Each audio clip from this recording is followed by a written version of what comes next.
Boa noite, meus amigos, meus irmãos em Cristo. Nesta noite queremos nos alimentar da palavra de Deus, que é tirada do capítulo 3, versículos 7 a 12, melhor dizendo, do livro de Marcos. Está escrito: Jesus se retirou para a beira do mar junto com seus discípulos. Muita gente da Galiléia o seguia, e também muita gente da Judéia e de Jerusalém, da Idumeia e do outro lado do Jordão, dos territórios de Tiro e Sidônia. Foi até Jesus porque tinha ouvido falar de tudo o que ele fazia. Então, Jesus pediu aos discípulos que lhe providenciassem uma barca por causa da multidão, para que não o comprimisse.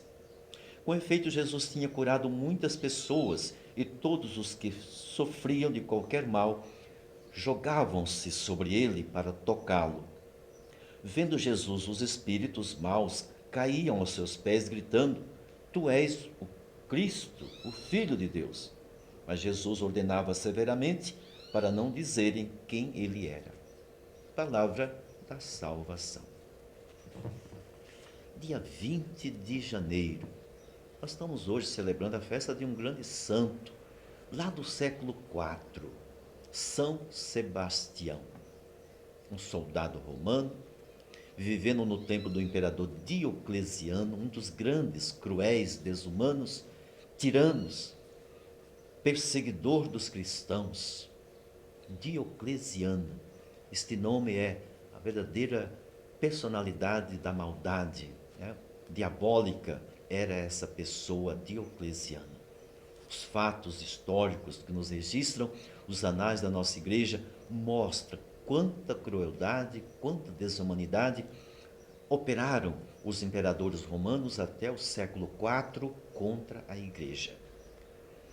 A igreja se defendeu subterraneamente, isto é, viveu debaixo da terra durante 300 anos, desde o tempo de Nero, que foi um dos primeiros imperadores a começar a perseguir, lembrando que Nero matou Pedro, matou também Paulo e ali por diante. Portanto, desde esse período, o Império Romano sempre foi uma atrocidade aos cristãos. E temos a história de São Sebastião, que tem especialmente uma das um dos lugares reservados para ele, uma das catacumbas aos redores de Roma. Foi na catacumba de São Sebastião que, por um certo período da história, ficaram sepultados os restos mortais de Paulo e de Pedro. Nas catacumbas de São Sebastião, os anais da nossa história registram isso.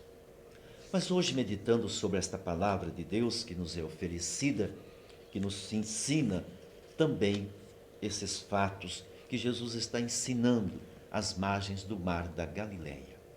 Lembramos que toda a atividade missionária na Galileia, Jesus faz na faixa ribeirinha do mar doce da Galileia, chamado Mar de Tiberíades ou Lago de Genezaré, que é formado por uma grande área das águas que saem do Rio Jordão, que nasce no Monte Hermon.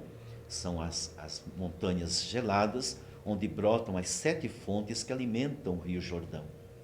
E em um certo momento vai descendo, e numa região onde está a 215 metros abaixo do nível do mar, o Rio Jordão faz um grande lago, que abastece, por sinal, 25% do país de Israel. Essa água do mar da Galileia, ou do Rio Jordão, abastece 25% de toda a água consumida em Israel. O rio continua descendo, numa escalada, onde vai chegar a 415 metros abaixo do nível do mar, onde forma o Mar Morto.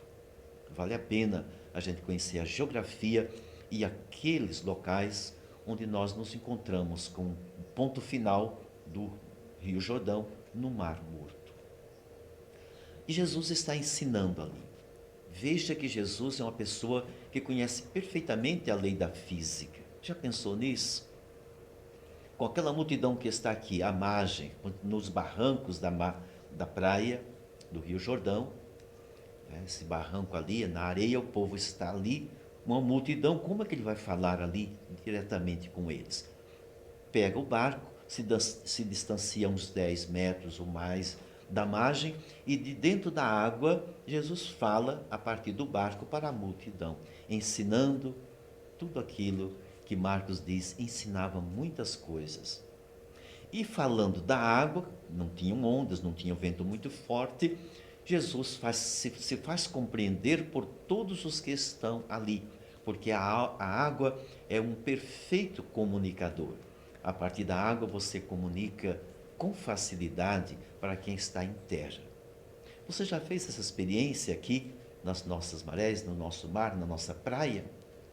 Se você está na praia e fala para quem está dentro da água, você não entende uma palavra. Mas quem está na água e fala para quem está na praia, é entendido perfeitamente. Isso está na lei da física. A água é excelente comunicadora, comunica bem. Então comunique-se com palavras e ações, ensinando, né, como Jesus ensinava para as multidões. Ele nos convida a sermos seus discípulos e discípulas anunciadores da Boa Nova. Desça sobre todos a bênção do Pai, do Filho e do Espírito Santo. Amém.